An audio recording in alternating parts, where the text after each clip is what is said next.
मैं सती की कथा क्या सुनाऊं? बात तो घर घर की है, कथाएं तो तुमने जाने कितनी बार सुनी है, पर कथा के मर्म को समझिए। जिद की सती ने, पहले तो परीक्षा ली भगवान की, कुंभज ऋषि के पास गए वो कथा सुनाने, कथा नहीं सुनी। फिर जिनकी प्रतीक्षा करनी चाहिए कृपा की, उनकी परीक्षा करने लगी और फिर भगवान से झूठ बोला। पति पत्नी के बीच के अंदर क्या होता है? अरे माँ पिता को तो हमने नहीं चुना ना, वहां तो हम पैदा हो गए, और माँ पिता तो भगवान की तरह होते हैं। पत्नी और पति ये बना हुआ रिश्ता है, इसमें जितना विश्वास होगा उतना ही इस सुंदर सुंदर गहराई, इसके साथ खुशबू आएगी। आएगी कि नहीं? बोलो ना। और संवाद रुक गए हैं पति पत्नी में। बहुत सारी वो बच्चों को शटल ट्रेन बनाए रहे, अपने बाप को ये कह दो, वो कहता है अपनी माँ को ये कह दो, आपस में नहीं बातचीत नहीं हो रही आपस में। और अगर संवाद नहीं है तो संबंधों में जान आ नहीं सकती। इसलिए थोड़ी देर रूठ जाओ, पर लंबा प्रोग्राम अच्छा नहीं है। वो कहती है तू सगे बाप का है ना तो मुझसे बात मत करना, वो बोला तू सगे बाप की है ना तो मुझसे बात मत करना। दोनों सगे बाप के थे, बात की नहीं, 2 महीने बीत गए। कौन शुरुआत करे? तो गांव का था, अलाव लगाते हैं ना वो सर्दी में हाथ सेकने के लिए, क्या बोलते हैं उसको? आग जलाकर अलाव बोलते हैं ना। हुक्का पी रहा था, उसने आग में अपना कुर्ता डाल दिया जानबूझ के, कुर्ता जलने लगा। पत्नी देख रही है कि कुर्ता जल रहा है, अगर ना बोली तो गड़बड़ हो जाएगा, असली बाप की तो रह जाऊंगी पर पति से हाथ धो बैठूंगी। तो बोली सुनो कुर्ता जल रहा है। उसने जल्दी से कुर्ते की आग बुझाई तो बोले कोई बात नहीं, कुर्ता जला तो जला, बोल चाल तो शुरू हो गई। संवादहीनता शुभ नहीं है। संवाद, और वो भी कैसा, बातचीत वो भी कैसी, उसमें शुभता है, उसमें एक दूसरे के प्रति नेह है, प्यार है, भरोसा है। मुझे दिल्ली में एक महिला मिली, अमेठी वाली देवियों, बोले मुझे बोली दीदी माँ 15,000 रुपया कमाती हूँ और पति को 5 ही हजार बताती हूँ। तो मैंने कहा वो 10,000 क्या करती? मेरा बैंक बैलेंस बहुत बढ़ गया। मैंने कहा तू कंगली है। बोले आप क्या कह रही हो मुझे, मैं कंगली हूँ? मेरा तो बैंक बैलेंस इतना हो गया। तो मैंने कहा जो अपने जीवन साथी पे ही भरोसा ना कर सके, उससे ज्यादा दरिद्र भला और कौन होगा जिसके साथ रहते हो। जीवन में क्या चाहिए? सौहार्द चाहिए, विश्वास चाहिए। और देखो देवियों, अगर हम दुखी हैं तो इस दुख की सृष्टि किसी दूसरे ने नहीं की, इसके निर्माता हम स्वयं हैं। इसीलिए करमवा बैरी होएगे, 2 लाइन गाएंगे, ठीक है मास्टर जी? करमवा बैरी हुई गए, करमवा बैरी हुई गए हमार, करमवा बैरी हुई गए हमार, हुई गए हमार, पतियाँ हो तो बात सुनाऊं, पतियाँ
दक्ष के यज्ञ में गई हुई सती ने स्वयं योग अग्नि से अपने को अर्पित कर दिया था।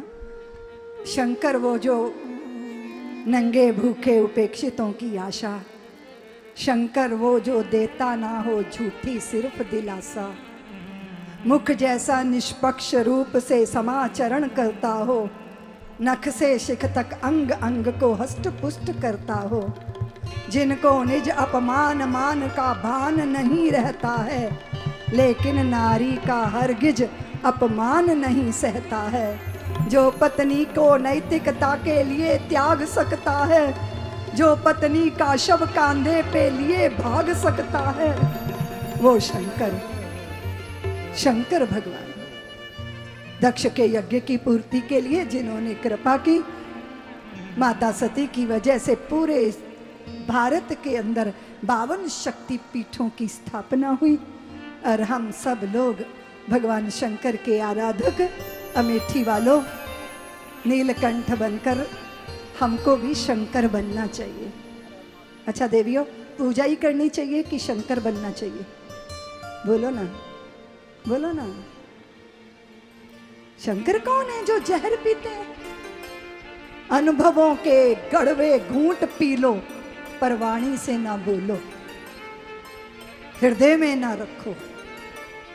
जो वाणी से कड़वा बोलता है, जहरीला बोलता है, अपने ही असंतोषों को व्यक्त करता रहता है, वो कभी योग्य व्यक्ति नहीं होता। और जो जिंदगी के कड़वे कड़वे कड़वे कड़वे अनुभव दिल में रखता है, वो हार्ट अटैक का मरीज होता है, उसका दिल कमजोर हो जाता है। तो जिंदगी के कड़वे अनुभव ना बोलो और ना दिल में रखो, उनको कंठ में रख के सुखा दो और नीलकंठ बन जाओ। इसलिए नीलकंठ बनने की प्रक्रिया, पूजा ही थोड़ी करनी है, शंकर बनना भी तो है।